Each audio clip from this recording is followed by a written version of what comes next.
ప్రియులరా, మీ అందరికీ ప్రభువైన యేసుక్రీస్తు నామమున వందనములు చెల్లించుకుంటున్నాను.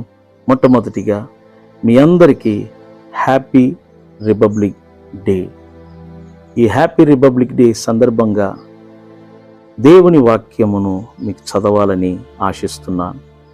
మొదటి తిమోతీయులకు రాసిన పత్రికలో అధ్యాయం 2 కొన్ని వాక్య భాగాలు మీకు చదివి వినిపించాలని ఆశిస్తున్నాను. అదేమనగా, మనము సంపూర్ణ భక్తియు మాన్యతయు కలిగి నెమ్మదిగాను సుఖముగాను బ్రతుకు నిమిత్తము అన్నిటికంటే ముఖ్యముగా మనుషులందరి కొరకును, రాజుల కొరకును, అధికారులందరి కొరకును విజ్ఞాపనములను, ప్రార్థనలను, యాచనలను, కృతజ్ఞతాస్తుతులను చేయవలెనని హెచ్చరించుచున్నాను. ఇది మంచిదియు మన రక్షకుడగు దేవుని దృష్టికి అనుకూలమైనదియునై ఉన్నది. ఆయన మనుషులందరూ రక్షణ పొంది సత్యమును గూర్చిన అనుభవ జ్ఞానము గలవారై ఉండవలెనని ఇచ్చయించుచున్నాడు. హల్లెలూయా, ప్రైజ్ ది లార్డ్. ఇక్కడ చూడండి, పౌలు అంటాడు, మనుషులందరి కొరకు ప్రార్థనలు చేయాలి. ఈ రిపబ్లిక్ డే సందర్భంగా ఒక దైవ సేవకుడుగా మీ అందరితో నేను మాట్లాడుతున్నాను. ప్రియులరా, మన భారతదేశంలో ఉన్న ప్రతి మనుషుల కొరకు దేవుని బిడ్డలైన మనము ప్రార్థన చేయాలి. ఇది మన బాధ్యత. యేసు ఈ లోకములో ఉన్నప్పుడు అనేకుల కొరకు ప్రార్థించాడు. అదేవిధంగా యేసు రక్తములో కడగబడిన సంఘముగా పిలువబడుతున్న, క్రీస్తు శరీరములో అవయవాలుగా పిలువబడుతున్న మనము కూడా మన భారతదేశములో నివసిస్తున్న ప్రతి మనిషి కొరకు ప్రార్థించటం మన బాధ్యత. బైబిల్లో ఇలా రాయబడి ఉన్నది, మీరు చూడవచ్చు. ఇది మంచిది. మనుషుల కొరకు ప్రార్థించటం ఎంతో మంచిదంట. అది కూడా మన రక్షకుడైన దేవుని దృష్టికి ఇది ఎంతో మంచిది.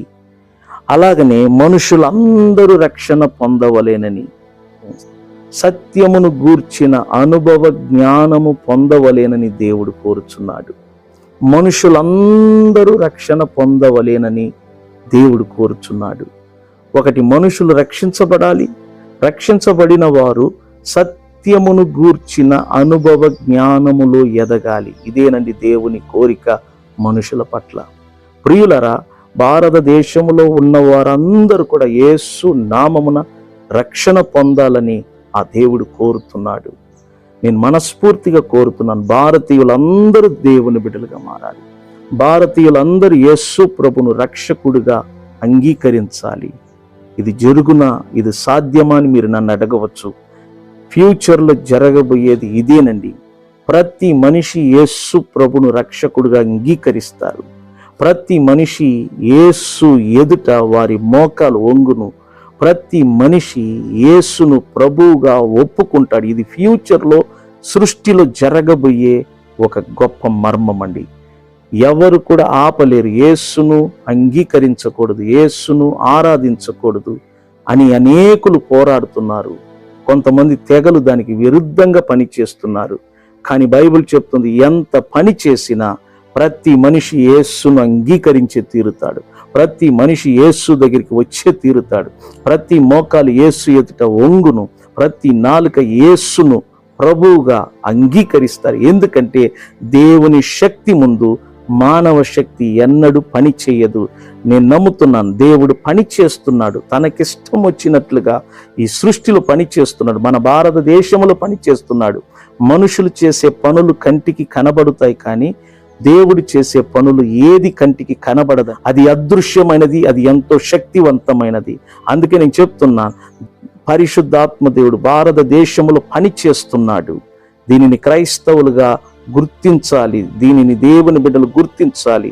ఆయన చేస్తున్న పనిని గుర్తించి ఆయనతో పాటు మనం ప్రార్థించినట్లయితే రానున్న దినములలో భారతదేశమంతటా గొప్ప ఉజ్జీవము రాబోతుంది.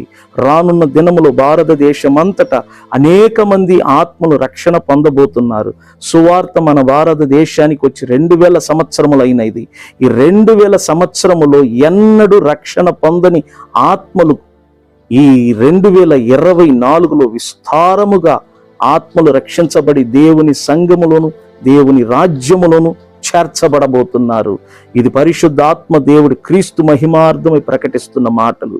కాబట్టి ఈ మాటలు వింటున్న దేవుని బిడ్డలారా, ఇదిగో మనుషుల కొరకు, రక్షణ కొరకు మనమందరం ఏకాత్మ కలిగి ప్రార్థించాలి. పరిశుద్ధాత్మ దేవుడు పని చేస్తున్నాడు గనుక ఆయనతో కలిసి మనం పని చేసినట్లయితే మన భారతదేశానికి నిజమైన స్వాతంత్ర్యము కలుగుద్ది. ఆత్మ సంబంధమైన ఉజ్జీవం భారతదేశంలో కలుగుద్ది. అపవాది క్రియలు లయపరచబడుద్ది. సాతాను రాజ్యము లయపరచబడుతుంది.